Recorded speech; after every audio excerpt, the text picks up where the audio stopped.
Sicilian Mafia.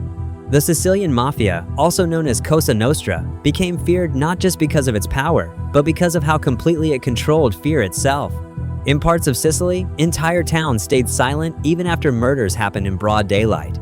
Judges, journalists, and police officers who tried to fight the mafia were often assassinated publicly as a warning to everyone else.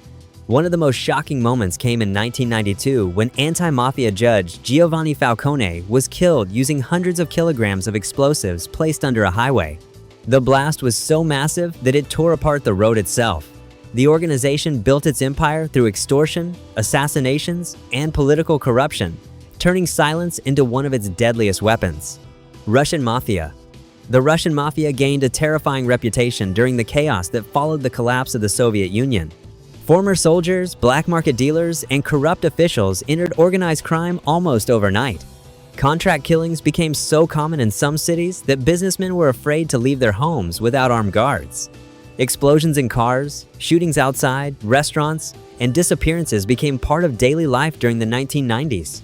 Some Russian criminal groups were linked to weapons trafficking, cybercrime, and international money laundering on a massive scale. Their violence was cold, calculated, and often impossible to trace back to a single person. Cartels. Drug cartels became some of the most violent criminal organizations ever seen. Groups like the Medellin and Sinaloa cartels built private armies with military-grade weapons and controlled entire trafficking routes through fear. Rival gangs, journalists, police officers, and even civilians were frequently targeted. In some regions, bodies were left in public places as warnings to enemies. Certain cartels became known for mass kidnappings, torture sites, and executions recorded purely to spread fear online. At the height of their power, cartel leaders earned billions while entire cities lived under constant terror. Their influence became so strong that governments sometimes struggled to control their own territory. Triads. The Triads expanded quietly through underground gambling, smuggling, extortion, and human trafficking networks. Unlike louder criminal organizations, many triad operations stayed hidden behind restaurants, shipping companies, and legitimate businesses. But behind that secrecy were brutal enforcement methods used against rivals and informants. In places like Hong Kong during the late 20th century, violent gang clashes and contract killings became increasingly common. Some triad groups also built large international smuggling operations that moved drugs, counterfeit products, and illegal workers across multiple countries. Their strength came from secrecy, loyalty, and the ability to disappear into ordinary society. Camorra. The Camorra turned parts of Naples into battlegrounds between rival clans. Unlike more centralized mafia groups, Camorra factions constantly fought for territory and profit, leading to endless cycles of revenge killings. Teenagers were sometimes recruited into criminal operations at a very young age, growing up surrounded by violence and weapons.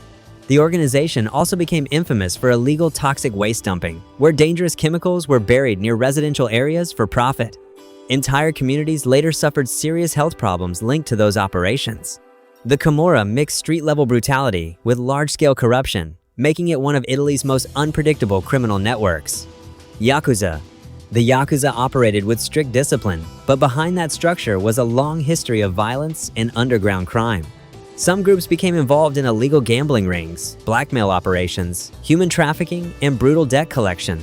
Members who betrayed the organization were sometimes forced to cut off parts of their own fingers as punishment. During Japan's economic boom, Yakuza groups quietly entered corporate crime and real estate scams worth billions. Although they often avoided random public violence, their control over underground networks made them one of the most deeply rooted criminal organizations in Japan's history.